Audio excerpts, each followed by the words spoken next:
우리가 지금 사도행전을 살펴보는 이유가 한 가지 있습니다. 물론 많은 이유가 있겠지만 그 많은 이유 중에 특별히 하나는 우리 예수 그리스도를 통해서 하나님이 행하신 일과 기독교 그리고 교회가 어떤 것인가, 교회가 무엇을 하는 곳인가, 교회가 무엇을 해야 하는가 하는 문제들을 사도행전을 통해서 우리는 지금 살펴보고 있습니다.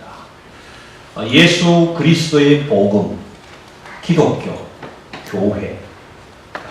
적어도 이 예수 그리스도의 복음은 모든 인류와 세상에서 남아있는 유일한 희망이 되는 것입니다. 예수 그리스도는 교회를 통해서 모든 사람들에게 새 생명을 주시고 모두가 구원받기를 원하고 계시기 때문에 그렇습니다. 사도 요한은 요한일서 5장 19절에서 그리스도인들은 하나님께 속하고 온 세상은 악한 자 안에 속해 있다라고 선언합니다. 우리 그리스도인의 삶은 선과 악, 빛과 어두움, 믿음과 불신앙, 하나님과 세상이라는 이런 싸움의 일입니다.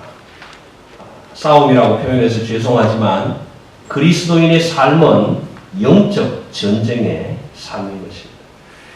그래서 우리가 복음을 듣고 하나님이 하신 일에 대하여 듣고 또 그 복음을 받아들이고 회개하고 예수 그리스도의 이름으로 죄 사함의 은총과 구원을 받아서 그리스도인이 된다는 것. 여러분, 그리스도인이 된다는 것에 대한 의미를 한번 생각해 보신 적이 있으십니까? 저와 여러분은 이미 교회 안에 들어와서 복음을 받고 구원의 은총을 누리는 그리스도인이 되었습니다. 그렇다면 적어도 내가 그리스도인이라는 그 자부심 또는 내가 그리스도인이라는 의미 정도는 가슴에 새겨야 할 것입니다. 그리스도인이 된다라는 의미 속에서는 분리라는 의미가 있습니다. 분리. 이 의미는 과거에 그리스도인이 되기 이전에 과거의 삶에서부터 오늘 현재의 삶으로 나를 분리시키는 과정입니다. 과거에는 이런 일들을 좋아했고, 과거에는 세상의 매기를 좋아했고, 과거에는 술을 마시기 좋아했고, 과거에는 도박을 하기를 좋아했고, 과거에는 다른 엉뚱한 일을 하기를 좋아했던 사람일지라도 그리스도인이 되겠다라고 결단하고 그 의지를 가지고 복음을 받아들이고 그리스도인의 자리에 서게 되면 그 과거의 삶에서부터 분리를 일으켜요. 떨어져 나와야 합니다. 오늘 말씀으로 말씀을 드리자면 악에서부터 선으로, 세상에서부터 하나님의 일로, 불신앙에서부터 믿음의 일로 자기를 분리시켜 놓아요. 이것은 하나의 변화입니다. 하나의 변화라고 말씀드렸지만 거룩한 변화. 오늘 본문에서 소개하는 예루살렘 교회의 사람들이 그 모습을 우리에게 제대로 보여주고 있는 것입니다. 그럼 베드로를 통해서 설교를 들었습니다. 베드로는 사도행전 2장에서 적어도 예수님의 가르침을 설파했는데 베드로의 심정은 사람들을 모으기 위한 설교를 한 것이 아닙니다. 베드로는 설교할 때 3,000명, 5,000명, 1,000명, 10만 명, 100만 명 이렇게 모이기를, 그래서 사람 모으기 위해서 설교를 했던 것이 아니라는 거죠. 하나님이 행하신 일, 예수 그리스도를 통하여 주시는 새 생명, 구원에 관한 그 일을 설교한 것입니다. 많은 사람들이 전국 각지에서 모여온 많은 사람들이 이 베드로의 설교를 들으면서 변화가 일어나기 시작. 그 변화의 시작이 형제들아 우리가 어찌하고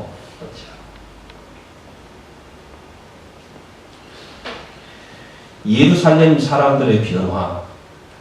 오늘 본문 속에서 말씀을 드린다면 이런 변화입니다. 42절 말씀에서 그들이 사도의 가르침을 받아 서로 교제하며 떡을 떼며 오로지 기도하기를 힘씁니다. 44절에서 믿는 사람이 다 함께 있어 모든 물건을 서로 통용하고, 45절에서 또 재산과 소유를 팔아 각 사람의 필요를 따라 나눠주고, 46절에서 날마다 마음을 같이하여 성전에 모이기를 힘쓰고 집에서 떡을 떼며 기쁨과 순전한 마음으로 음식을 먹고, 47절에서 하나님을 찬양하니라. 그렇게 그들의 변화를 말씀 속에서 소개해 주고 있습니다. 그럼 베드로의 설교의 내용은 어떤 것입니까? 베드로의 설교의 내용은 그렇게 화려한 것이 아니었습니다. 사람들을 모으기 위해서, 대통령 출마를 하기 위해서, 선거에 열정을 드러내기 위해서 하는 그런 연설이 아니었습니다. 베드로의 설교는 너무 단순하고 너무 말씀에 중심이 있는 설교였습니다. 요약해보면 우리 모두는 죄인이다. 우리 모두는 죄로 인하여 죽을 수밖에 없는 사람들이다. 그런데 그런 우리를 구원하시려고, 우리의 죄를 용서하시려고, 우리에게 새로운 생명을 주시려고 하나님께서 예수 그리스도 독생자 아들을 우리 가운데 보내주셨다. 그 예수 그리스도를 우리에게 보내주셨는데 그것도 모르고 너희가 그 예수 그리스도를 잡아서 십자가에 못 박아버렸다. 그런데 하나님은 우리를 사랑해 주시는 그 큰 사랑 때문에 너희가 잡아서 십자가에 못 박아 죽여버린 그 예수를 다시 살리셨다. 그리고 너희가 죽인 그 예수를 너희의 주인이 되게 하셨다. 구주가 되게 하셨다. 부활하게 하셔서 성천하게 하시고, 지금도 너희가 잡아 죽였던 그 예수는 하나님 우편에 앉아 계셔서 우리를 위해서 기도하고 계신다. 우리의 영생을 위해서, 우리의 구원을 위해서, 우리의 용서를 위해서 지금도 그 하나님은 기도하고 계신다. 그 설교를 들을 때의 마음에 찔림이 와서 형제들아 우리가 어찌하고, 내가 예수를 죽였다. 근데 그 예수가 살아났단다. 그 예수가 나의 주인이 됐단다. 그런데 나는 어떻게 하면 좋겠는가? 형제들아 내가 어찌하고. 그런 마음의 변화가 일어납니다. 너희가 죽인 그 예수 그리스도가 앞으로 다가올 심판에 너희의 심판장이 되신단다. 그렇게 말씀해 주셨을 때 형제들아 우리가 어찌하면 좋을꼬? 이 예수를 내가 어찌하면 좋을꼬? 다시 십자가에 못 박으랴? 아니면 믿고 구원을 받으랴? 그 많은 사람들에게 베드로는 이렇게 권면합니다. 회개하고 예수 그리스도의 이름으로 세례를 받고 죄사함을 받고 구원을 받으라. 그리고 성령의 선물을 받으라. 이 패역한 세대 안에서 너희가 구원을 받아라. 그리하면 하나님께서 주시는 영원한 생명을 선물로 받으리라.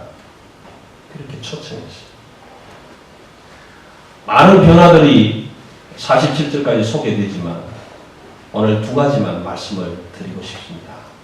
첫 번째 하나는 베드로의 설교를 듣고 복음을 듣고 마음의 찔림을 받아서 변화가 일어난 사람들이 사도의 가르침을 받겠다라는 것입니다. 사도의 가르침을.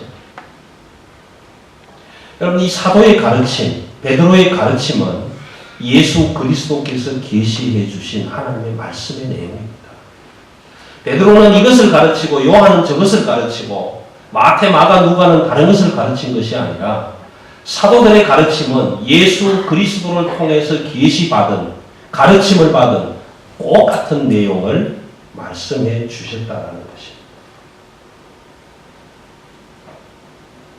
여러분 우리가 그리스도인이 되면 복음을 듣고 그 복음이 나의 구원의 메시지가 되면 그 복음을 더 알고 싶어질 열망이 생기게 됩니다. 하나님을 향해서 더 많이 알고 싶어하는 소원이 일어납니다. 그래서 세상적인 것보다는 사도적인 가르침, 교회의 가르침, 하나님의 말씀, 그 말씀을 더 듣고 싶어하는, 그래서 알고 싶어하는 지적 열망이 일어나게 됩니다. 왜 그런지 아십니까? 우리가 너무 무지하기 때문에. 예수가 누군지 몰랐기 때문에 그렇습니다. 기독교가 무엇인지 몰랐기 때문에 그렇습니다. 교회가 무슨 일을 하는지 몰랐기 때문에 그렇습니다. 천하 가곡에서 모여온 사람들은 한 번도 들어본 적이 없었던 일이에요.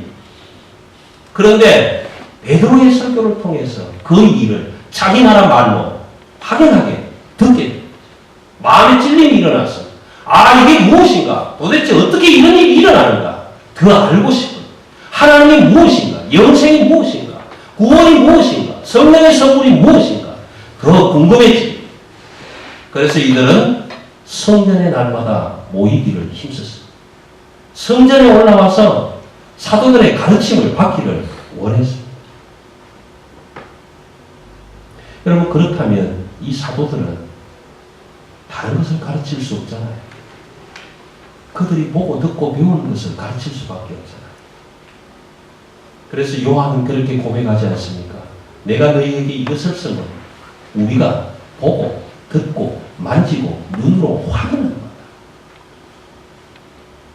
예수와 함께 살면서 보듬기면서 고통과 아픔과 기쁨과 희망과 치유와 질병의 고침을, 죽은 자의 살림을 직접 보면서 계시받았던, 가르침받았던 그 내용을 그대로 가르치고 있는 거예요.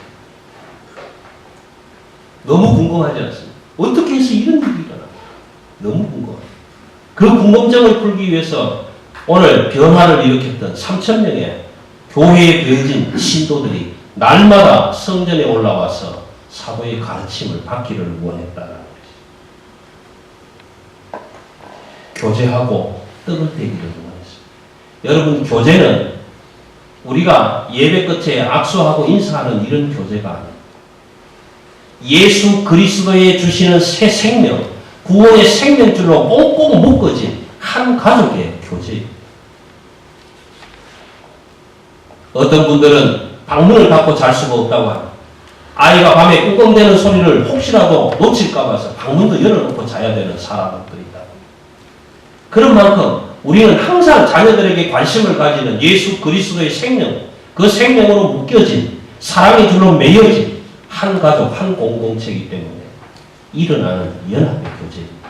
새 생명의 교제.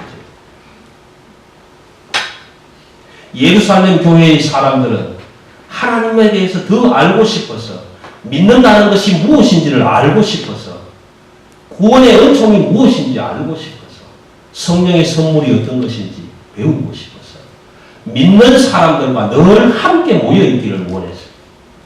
세상 사람들과 놀 것이 아니라 믿는 사람들과 함께 교제해야 되겠다. 그래서 믿는 사람들이 모이는 성전으로 날마다 올라오고 싶었어요. 매일 올라오고 싶었어요. 함께 와서 교제하고 떡을 나누면서 기도하고 싶었어요. 이런 변화들이 일어나는 것이 기독교예요. 그들은 기쁜 마음과 순전한 마음으로 하나님을 찬미했다고 합니다. 그럼 여기에 순전함이라는 의미는 헬라어로 번역하면 밀랍이 필요 없는 이라는 뜻입니다. 다시 말하면 틈새가 필요 없는 것. 신시어라고 영어는 번역합니다. 순전한 기쁨. 우리 사이에 아무것도 끼울 수 없는 온전한 교제. 내가 너 안에, 너가 내 안에, 주시는 그 생명 안에 함께하는 교제가 순전한 기쁨의 교제입니다. 여러분, 그리스도인이 된다는 것은 이런 의미를 가져오게 됩니다. 하나님이 행하신 일에 대해서 듣고 복음을 받아서 예수 그리스도를 통하여 주시는 새로운 생명, 새로운 본성을 가지는 것이, 이것이 그리스도인이 된다는 의미입니다.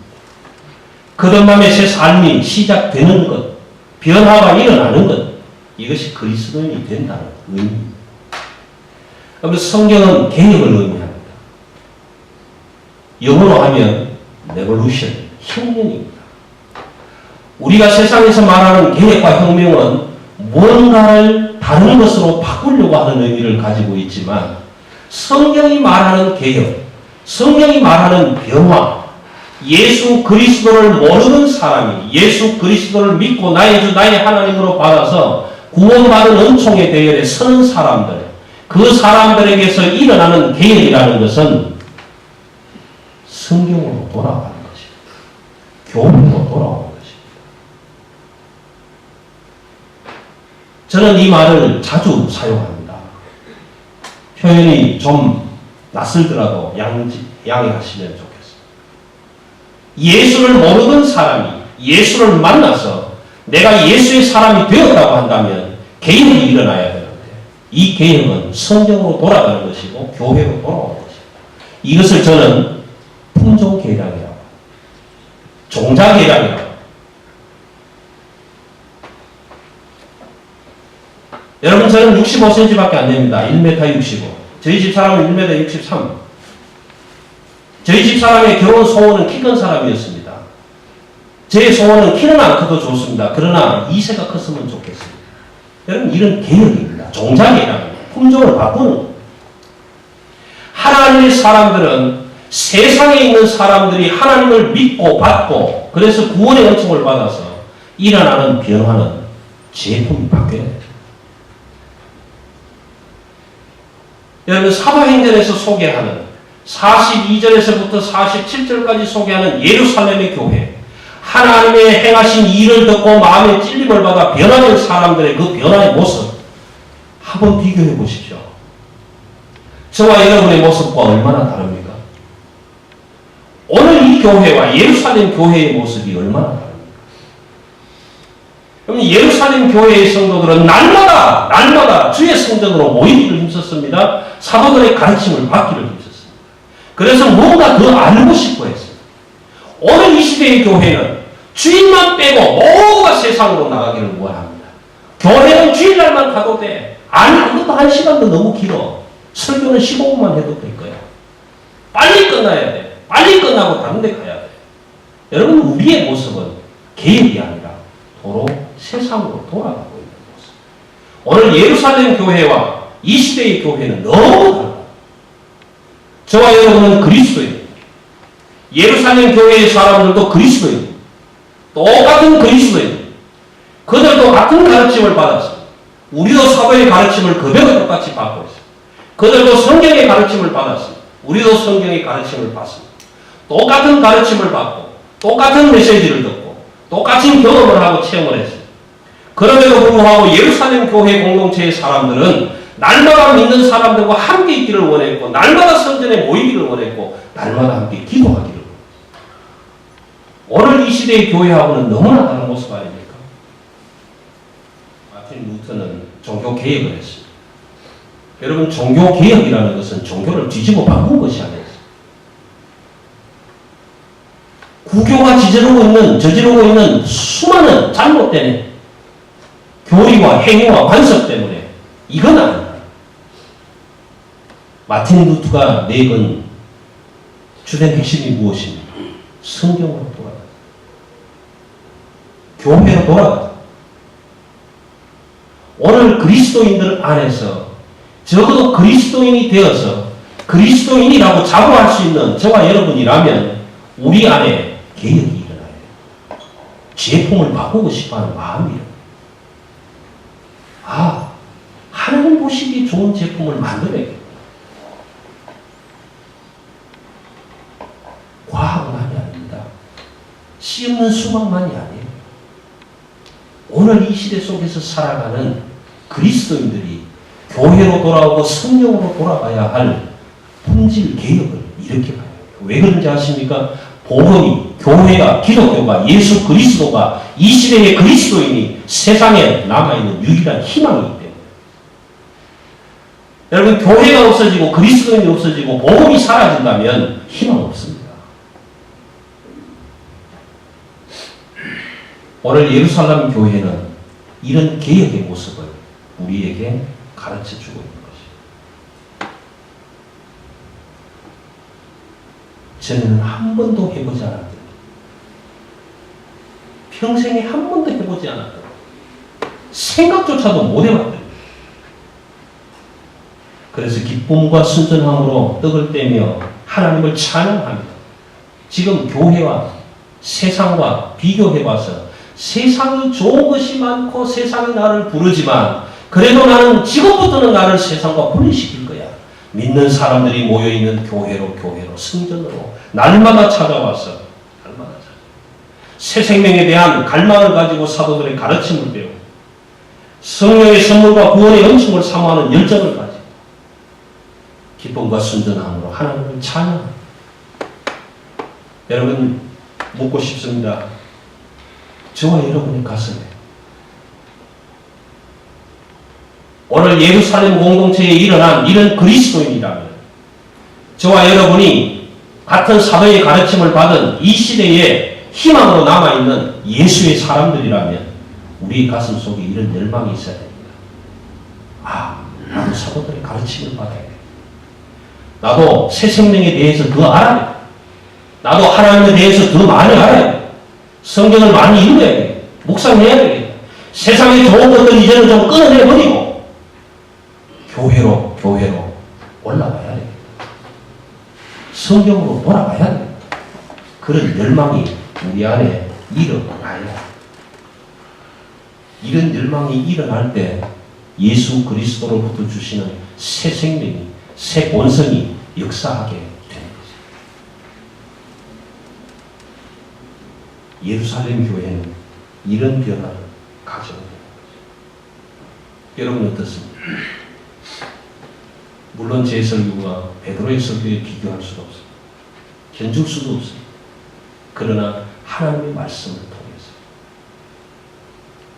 기록된 베드로의 설교가 기록된 이 하나님의 말씀을 통해서 저와 여러분이 이 복음을 듣고 읽고 묵상하고 마음에 받을 때에 찔림이 일어나요. 형제들아 우리가 어찌할꼬. 그래서 사도의 가르침을 더 받고 싶어. 그래서 날마다 모이기를 힘쓰고 그래서 믿는 사람들과 자꾸만 교제하고 싶어. 그래서 기쁨과 순전함으로 떡을 떼며 서로 통용하고 그렇게 하나님을 찬양하기를 원하는 열정이 우리 가운데 일어날 때 그때 새 생명, 새 역사가, 새 본성의 역사가 우리 가운데 일어납니다. 두 번째는 하나님을 찬양한다. 여러분 여기에 하나님을 찬양하는 의미는 오늘 우리 수미자매가 인도하는 이런 찬양만을 의미하는 것은 아닙니다. 물론 이것도 포함됩니다. 하나님을 찬양한다는 의미 속에서는 하나님을 경외한다는 의미까지 포함이 되고 있습니다. 여러분 적어도 제가 아는 범위 내에서 제가 알고 있는 성경의 상식으로 사탄, 마귀는 하나님을 찬양하지 않습니다. 하나님을 하나님이라고 부르지 않습니다. 하나님을 경외하지 않습니다. 그런데 그리스도인이 되면 하나님을 찬양합니다. 하나님을 나의 아버지라고 나의 주님이라고 고백하게 됩니다. 하나님이 기뻐하시는 일들을 하게 됩니다. 하나님을 경외하게 됩니다. 여러분 우리가 입술을 열어 찬양하는 것 아무것도 아닌 것 같이 여겨지겠지만 내 입술을 열어 하나님을 찬양하는 이 고백은 사탄이 할 수 있는 일이 아닙니다. 그리스도인만 할 수 있는 일.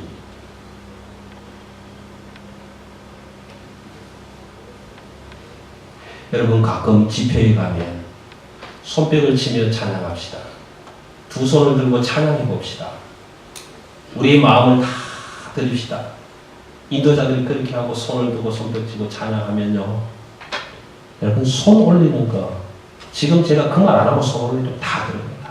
다 들 수 있어요. 그런데 찬양하면서 두 손을 들고 찬양합시다. 안 올라가는 거예요. 손이 안 올라가요. 올라가지 않아요.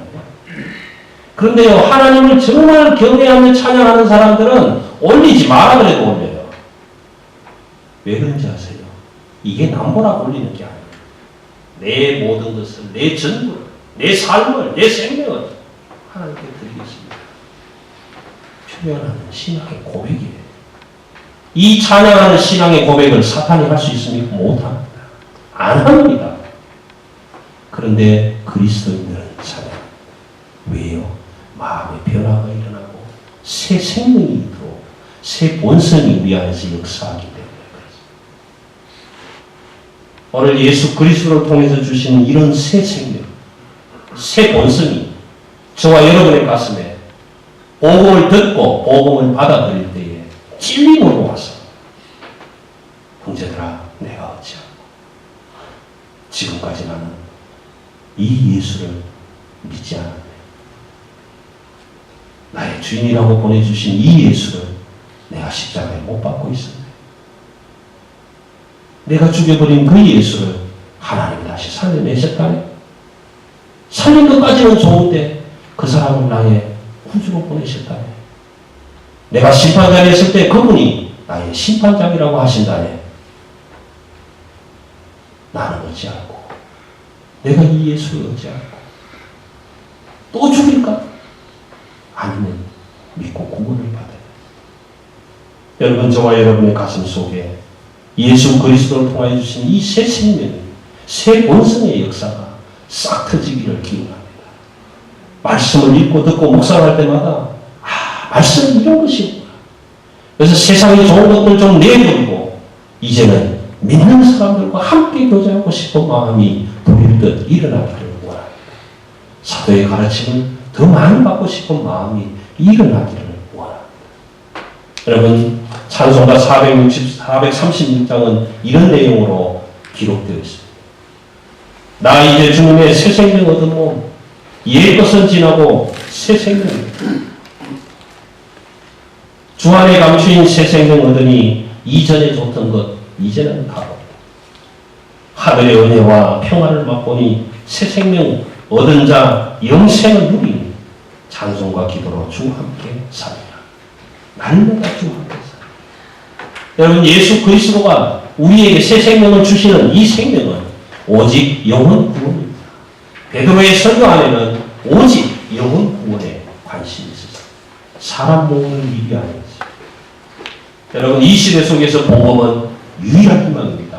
예수 그리스도는 유일한 희망입니다. 예수 그리스도를 통한 기독교와 교회는 영혼을 구원하고 살려내는 이 시대의 마지막 남은 하나님의 희망입니다.